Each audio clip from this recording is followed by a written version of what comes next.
আজকে আমার আলোচনার বিষয়, আমার লিঙ্গ ছোট, আমি এখন কি করব?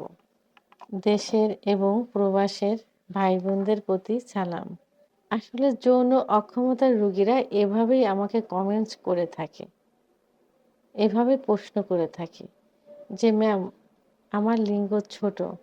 এই ছোট লিঙ্গ দিয়ে আমি আমার স্ত্রী পার্টনারকে সুখ দিতে পারবো কিনা? এখন আমি কি করতে পারি?" এই বিষয় নিয়ে এখন আমি আলোচনা করব।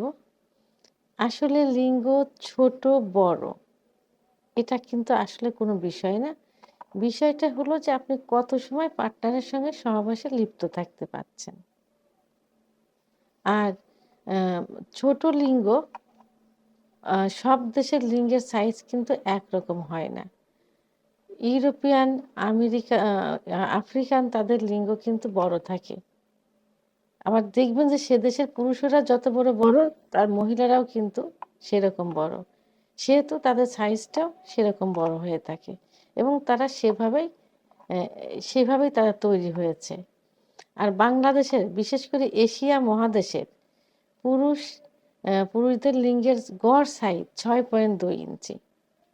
বিভিন্ন কারণে ছোট বড় হয়। এদেশের মেয়েরাও উচ্চতা যেমন, পুরুষেরাও উচ্চতা তেমন গড়ে। তো সেক্ষেত্রে ৬.২ ইঞ্চি স্বাভাবিক এশিয়া মহাদেশের, বাংলাদেশ সহ। তো সেখানে ২ থেকে ২.৫ ইঞ্চি কিন্তু অনেকের লিঙ্গ থাকে। আবার কারো ৩ থেকে ৪ ইঞ্চি থাকে। ২ এর নিচে যাদের থাকে তাদের মাইক্রো পেনিস। এই পেনিস দিয়ে সহবাস করা আসলে কঠিন। আ তবে আ তারপরেও আমাদের জানতে হবে যে মেয়েদের সহবাসের সময় সুখের যে স্থানটা, আ সুখের যে জায়গাটা সেটা কোথায় থাকে? এটা কিন্তু মেয়েদের যোনিপথ থেকে মাসিকের রাস্তার ভিতরে ২ থেকে ২.৫ ইঞ্চি যারা একটু লম্বা মেয়ে থাকে, আর ১.৫ থেকে ২ ইঞ্চি যারা একটু খাটো মেয়ে থাকে, তাদের জি স্পট জায়গাটা থাকে। আর জি স্পট জায়গাটা থাকে যোনির যে চারপাশের ওয়াল থাকে, ওয়ালের উপরের অংশে। অর্থাৎ প্রস্রাবের যে নালী থাকে, রোড থাকে তার নিচেই থাকে জি স্পট জায়গা। লম্বা মেয়ে থাকলে ২ থেকে ২.৫ ইঞ্চি, বেঁটে মেয়ে থাকলে ১.৫ থেকে ২ ইঞ্চি। তাহলে পুরুষের লিঙ্গ যদি মাইক্রোপেনিসও যদি হয় ১.৫-২ ইঞ্চি কি ২-২.৫ ইঞ্চি, সেটা দিয়েও কিন্তু আ স্ত্রীকে সুখ দেওয়া কিন্তু সম্ভব। তো এখানে কি করতে হবে? জি স্পট জায়গাটা, অর্থাৎ যখন সহবাস করা হবে তখন পেনিসটা উপরের দিকে ধাবিত করতে হবে, নিচের দিকে ধাবিত না করে। তা উপরের দিকে ধাবিত করলে কি হবে? ওখানে কয়েকবার সঞ্চালন করার পরেই কিন্তু মেয়েদের বীর্যপাত হয়ে যাবে। তবে একটু সময় নিয়ে সহবাস করতে হবে। সময়টাই মেইন। এবং যদি কোনো পুরুষ চায় যে তার যে জরায়ুর যে মুখ, ইউটেরাসের যে মুখ, সে মুখের ঘর্ষণ তার পুরুষাঙ্গে লাগবে, এটা মেয়েরাও হয়তো চাইতে পারে। সেক্ষেত্রে পজিশন চেঞ্জ করতে হবে। পজিশন চেঞ্জ করে সহবাস করতে হবে যে পজিশনে সহবাস করলে জরায়ুর মুখে স্পর্শ লাগে, সেই পজিশনটাকেই নির্ধারণ করে রাখতে হবে এবং সেই পজিশনে নিয়মিত সহবাস করার চেষ্টা করুন। পজিশন চেঞ্জ করে যে পজিশনটা পেয়ে যাবেন।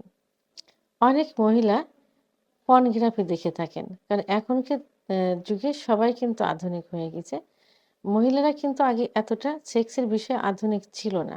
এখন বিভিন্ন চ্যানেল, নেট দেখে তারাও আধুনিক হয়ে গেছেন। তো পর্নোগ্রাফি দেখে তারা মনে ভাবেন যে পর্নোগ্রাফির যে নায়ক থাকে তার লিঙ্গের সাইজটা এত বড়।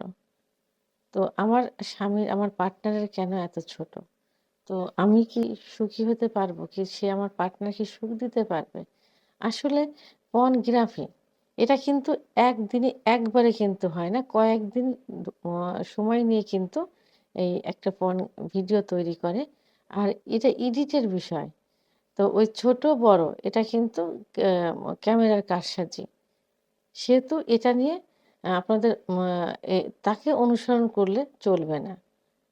আপনি আপনার স্বামীর যেটা আছে সেটা নিয়ে সুখী থাকার চেষ্টা করেন। কারণ ওরা ওইভাবে তৈরি করছে। ওরা ন্যাচারালি কিন্তু ওদের অত বড় না। তারপরেও বড় হতে পারে।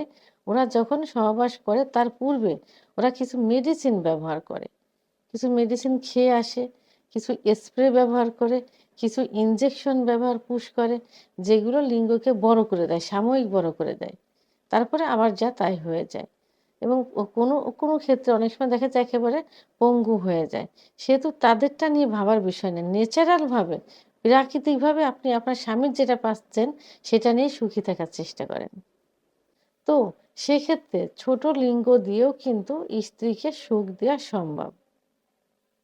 কারণ লিঙ্গের সাইজটা নির্ধারণ করে জি স্পট জায়গাটার উপরে।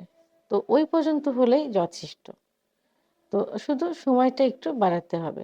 সেহেতু সেহেতু এটা নিয়ে, এই বিষয়টা নিয়ে টেনশনের কোনো কারণ নেই, হতাশা হবার কোনো কারণ নেই। আর সহবাসের পূর্বে কি করতে হবে?